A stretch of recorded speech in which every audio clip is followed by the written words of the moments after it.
Protect your DNA. BioPQQ can promote formation of new mitochondria. Infowarsstore.com.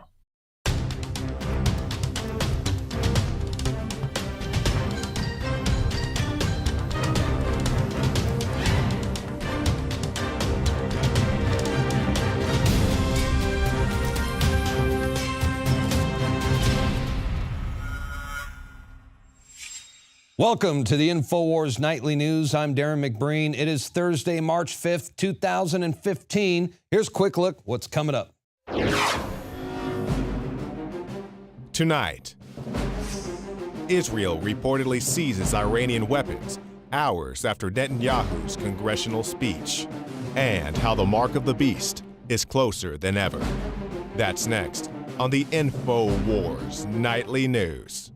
Emissaries, ringwraiths, generals, field marshals of Satan manifesting their planetary wickedness on a giant scale, opening the hell gates, preparing to be given their 1 hour upon the earth. Less than 24 hours after Israeli Prime Minister Netanyahu gave his speech to Congress, warning us all of the dangers posed by Iran, the Israeli Navy, they say they have captured a shipment of rockets in the Red Sea. Supposedly, it was en route to Gaza and coming from Iran.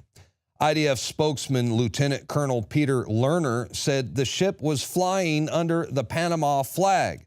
Now, that is the true definition of a false flag right there. And it contained a shipment of Syrian M302 rockets.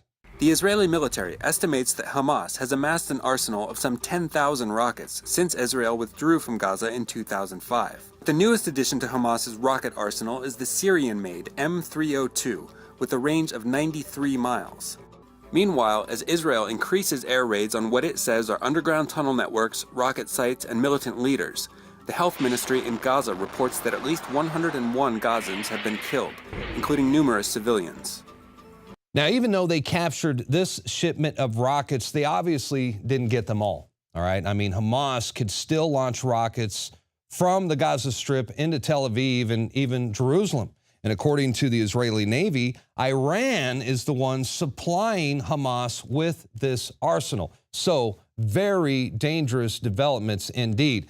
Now, I was just talking about Netanyahu's speech to Congress the other day. He wants a regime change in Iran, and he wants the U.S. to support him. But don't forget, it was Netanyahu back in 2002 who said if we were to take out Saddam Hussein, who U.S. intelligence put in power as a puppet dictator, by the way, if we were to take out Saddam, all would be good and peaceful in Iraq.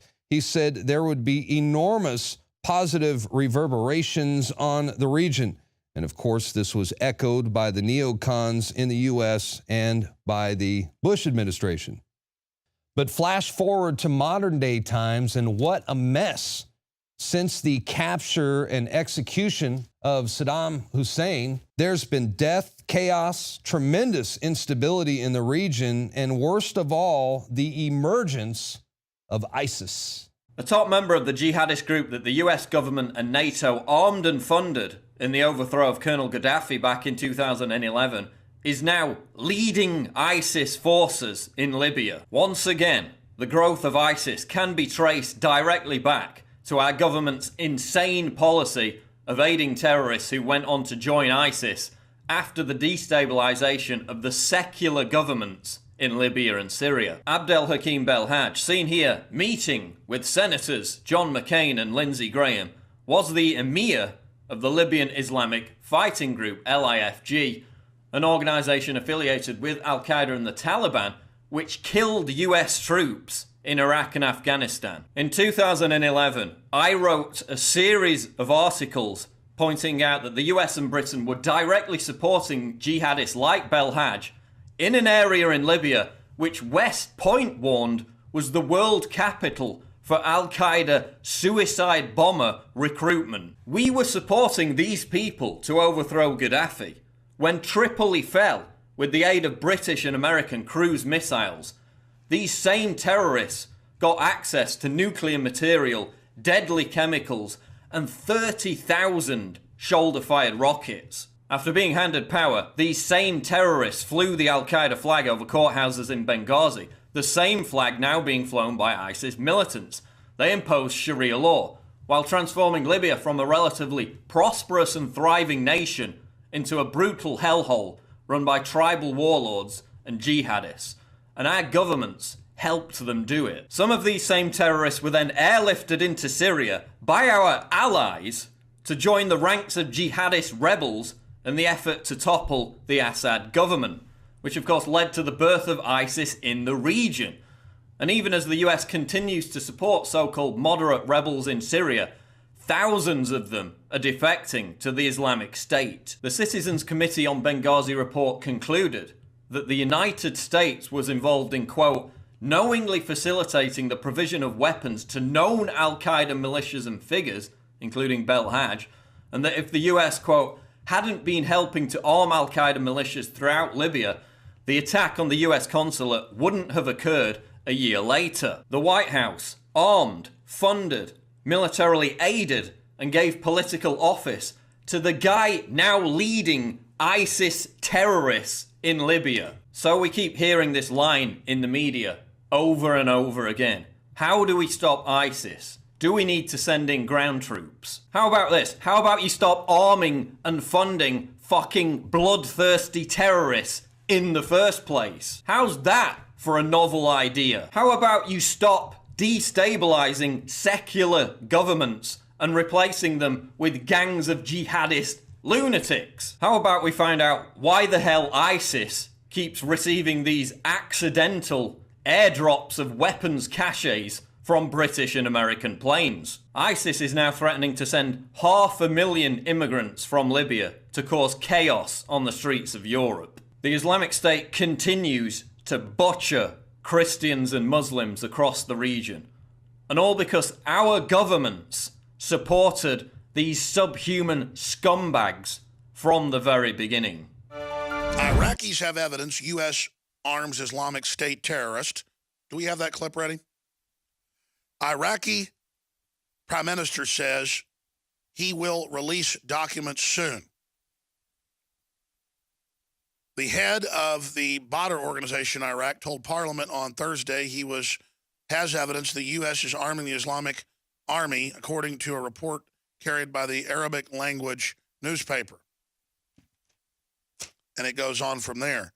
The organization was previously known as the Badr Brigades, the military wing of the Iran-based Shia Islamic Party Supreme Council for Islamic Revolution in Iraq. And those are the folks in there now with their artillery defeating ISIS. Iranian media and other sources have claimed on at least 2 occasions U.S. military aircraft dropped weapons in areas held by Islamic State. The Iraqi intelligence sources reiterated the U.S. military planes have airdropped several aid cargoes for ISIL terrorists to help them resist the siege laid by the Iraqi army, security, and popular forces, Iraqi intelligence claimed in December. And then it goes into now the London-based organization Conflict Arrangement Research previously reported that ISIS fighters are using significant quantities of arms, including M16 rifles, marked property of U.S. government. In June, Aaron Klein, writing for WorldNet Daily, reported that members of ISIS were trained in 2012 by U.S. instructors working at a secret base in Jordan, according to information from Jordanian officials. Kentucky Senator Rand Paul said last year ISIS was able to capture large areas of Iraq due to arms transfers from moderates, so-called, in Syria fighting a proxy war against the government of Bashar al-Assad. Now, let's just remember here, and again, we have the clip up on Infowars.com with the president, but it's in of Iraq, but it's in Arabic, so you can go watch it if you want to see that Iraqi news report. The point here is we know this is what's going on. That's right. We know this. We know the United States arms, trains, and funds ISIS. And yet here we are spending billions of U.S. tax dollars on so-called national security. I mean, it makes no sense. And now they are telling us that there are even ISIS sleeper cells right here inside the United States. I mean, how the hell did that happen? Where's all this money going to? Let's cut the bullshit. The war on terror is a total fraud. ISIS is a Frankenstein that was created by the CIA, Mossad, MI6, even the Pakistani ISI, if you want to trace it all the way back to Al-Qaeda. If we really want to end terrorism, we should take some good and solid advice from President John F. Kennedy and split the CIA into 1,000 pieces. I mean, that would do us all a lot of good. And don't forget, it was also President Dwight Eisenhower during his farewell address to the nation. He warned us all of the rise of the military-industrial complex. And in my opinion, that was also a warning to John F. Kennedy as well.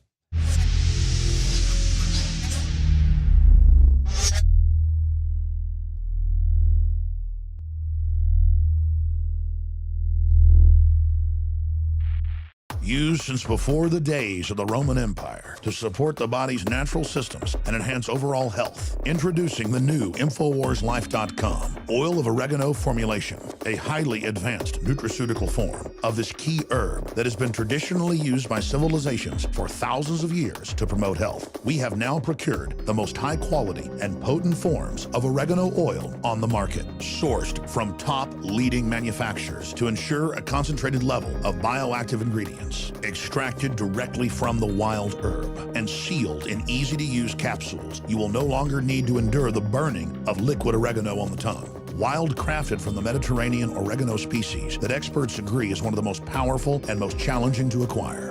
This winter season, it's more important than ever to secure this true form of oil of oregano. Now available in our limited first run at InfowarsLife.com. That's InfowarsLife.com or call 888-253-3139.